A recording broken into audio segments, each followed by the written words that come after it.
Las reliquias culturales encontradas incluyen porcelana de los hornos chinos de Changsha, Yue y Xin, así como objetos de oro y plata y espejos de bronce. Entre ellos, un cuenco de porcelana del horno de Changsha llevaba una inscripción del segundo año del período Baoli de la dinastía Tang. Dadas las evidencias de los otros objetos, determinaron que el naufragio ocurrió en la primera mitad del siglo IX. La embarcación era un dhoujao árabe y llevaba mercancías chinas con destino a Asia del Oeste y África del Norte a través del sudeste asiático. Tenía más de 67.000 objetos de porcelana chinos. Aquel naufragio milenario es evidencia de la larga historia de la ruta de la seda marítima. Al mismo tiempo que se abrió la ruta de la seda terrestre, una ruta de navegación también fue explorada poco a poco en mares agitados. Barcos mercantes partieron de la costa sureste de China, viajaron por el estrecho de Malaca, entraron en el Mar Rojo a través del Océano Índico y finalmente llegaron a África del Este y Europa.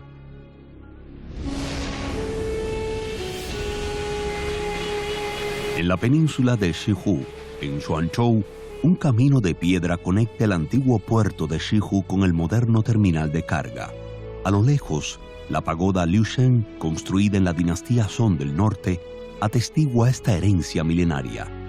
Esta pagoda octagonal de 5 niveles fue el faro para los antiguos buques mercantes que iban y venían. Fue testigo del pasado glorioso del antiguo puerto de Xuanzhou. Cuando el comerciante veneciano Marco Polo llegó a Xuanzhou, la escena que presenció fue una gran cantidad de comerciantes se reunían aquí y las mercancías se apilaban en montañas. Fue algo realmente increíble.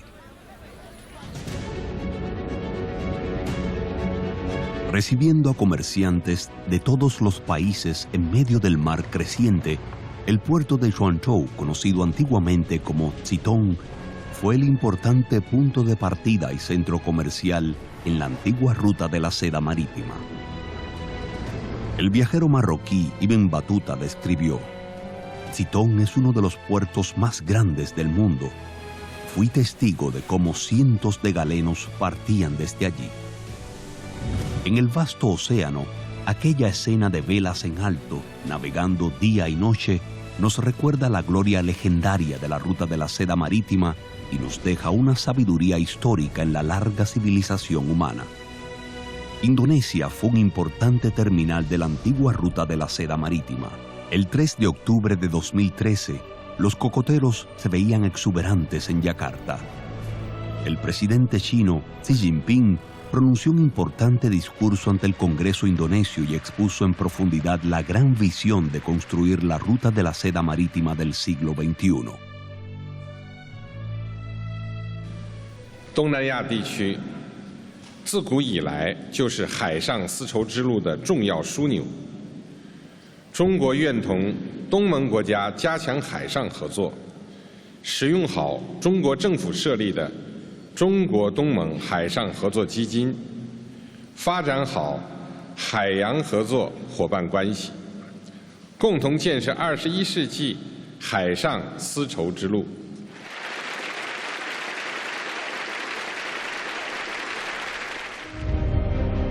Desde entonces, la franja económica de la ruta de la seda y la ruta de la seda marítima del siglo XXI se hacen eco del norte y el sur y se apoyan mutuamente del este y el oeste para presentar un concepto global ante el mundo. La franja económica de la ruta de la seda y la ruta de la seda marítima del siglo XXI atraviesan el tiempo y el espacio y sacuden el polvo para presentar una magnífica sinfonía de historia y realidad.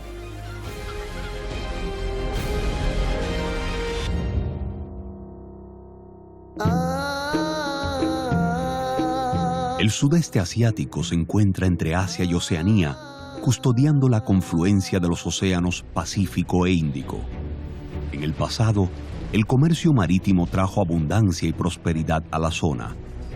Hoy, los conceptos y las prácticas de la nueva era le han traído un nuevo impulso de desarrollo y vitalidad. El sudeste asiático está densamente poblado y su continente está conectado al mar. Sin embargo, la infraestructura de transporte como carreteras, ferrocarriles y líneas aéreas había permanecido en un estado de escasez y debilidad durante mucho tiempo. Hoy se está promoviendo activamente una mayor interconexión de infraestructura a fin de compensar las deficiencias en el desarrollo de la zona.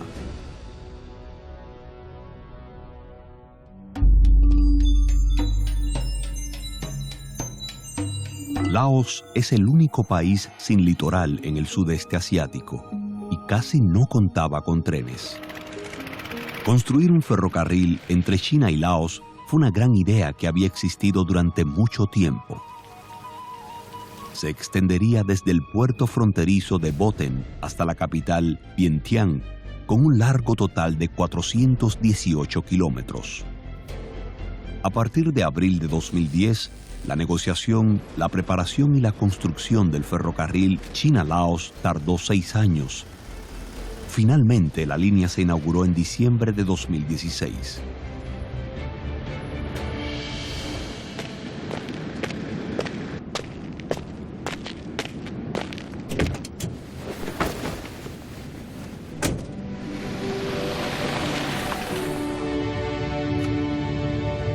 Ama fue conductor en el sitio de construcción del ferrocarril China-Laos y su esposa trabajaba como ayudante en la cocina del departamento administrativo del proyecto. Desde el inicio de la construcción habían trabajado en las obras. Anteriormente, Ama trabajaba como conductor en Vientiane, mientras su esposa cuidaba sola los campos en su pueblo natal a 400 kilómetros de distancia. Pasaban mucho tiempo separados y recibían ingresos bajos. Gracias al proyecto, los dos pudieron vivir juntos y se convirtieron en participantes de la construcción del primer ferrocarril en la historia de Laos. La situación económica de su familia también mejoró de manera importante.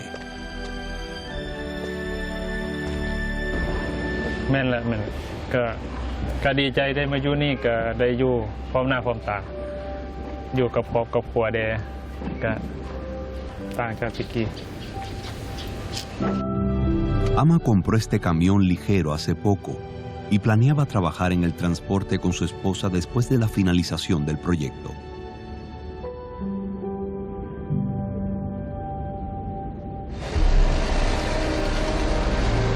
El ferrocarril China-Laos, con una velocidad de diseño de 160 kilómetros por hora, es un proyecto modelo de interconexión regional posterior al planteamiento de la franja y la ruta.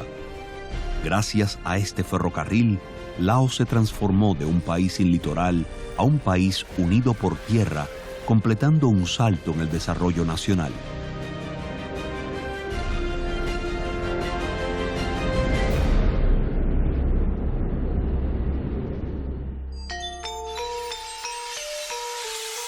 Mientras Laos construía su primer ferrocarril, Indonesia, país de las 1000 islas, se encontraba en plena construcción de su primer ferrocarril de alta velocidad. Con el inicio de las obras principales como el túnel Walini y el túnel número 1, se ha logrado un gran avance en la construcción del ferrocarril de alta velocidad